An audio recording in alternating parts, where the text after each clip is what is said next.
Oh, it's been a while since I've had a video.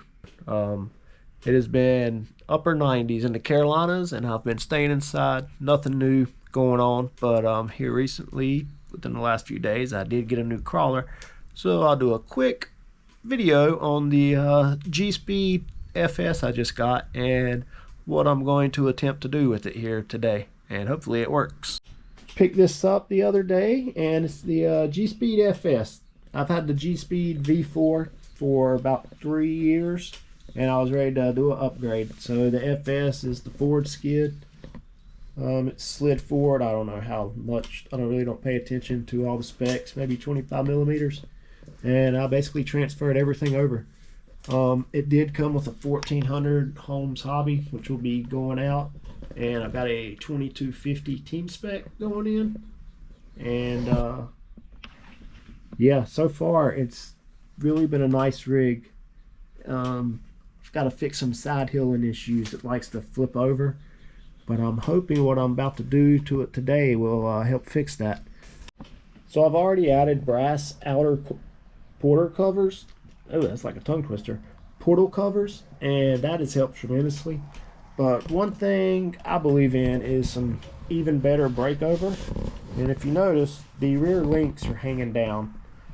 I really thought they would be tucked up more, but I think what I have today will hopefully solve that.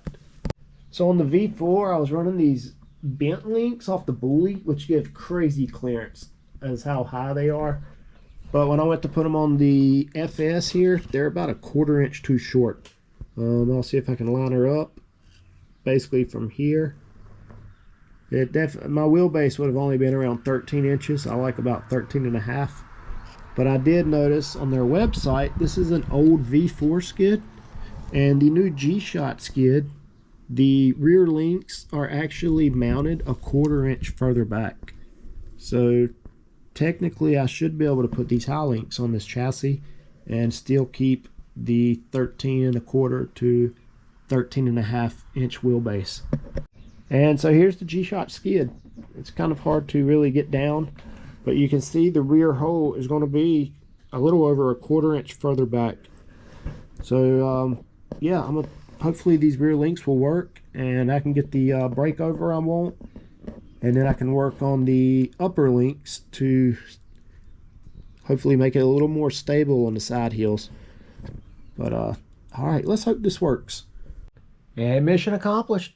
Ran into a few issues, but I think I'll work through them. And check this out. First off, he had the 1400 hardwired into the Holmes Hobby V3.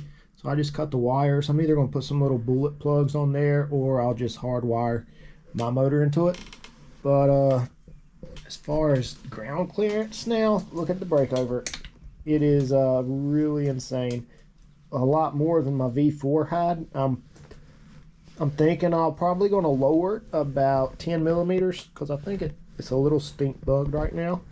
Wheelbase is still a little under 13.5, but I think it turned out really good.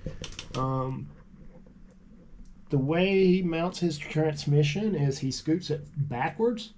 So now my weight is going to be a little more back. So I had to put a shorter rear drive shaft back in, and I'm going to need a longer front one. Luckily, I got some cut to length drive shafts. I'll work on that this evening. And of course, I like to clock my rear axle, because that's where you get your ground clearance from. And you might say I'll have problems, but I've been doing that for 3 years and never had a single issue with it clocked that bad. So really the only serious issue is the pinion. I'm running a 10-tooth pinion, and it's barely rubbing the chassis. So I'll probably just take a Dremel and sand that down just a little, or I'll just go do a 9-tooth pinion. But I really like the 10-tooth, so more than likely I'm just going to shave that down a little bit. But other than that, the only other problem, which is not really a problem, but what I don't really like, is how far the motor is sticking out. With it being a G-Shot skid, it's over 1/2 inch narrower than a regular one. So I guess that's why people are running rock sliders. And yeah, I'm not a big fan of rock sliders, so hopefully the motor ain't gonna get snagged on any rocks. And there's no way to adjust it. It definitely could go over some, but he didn't put no adjustment holes in the bottom, so it's kind of stationary.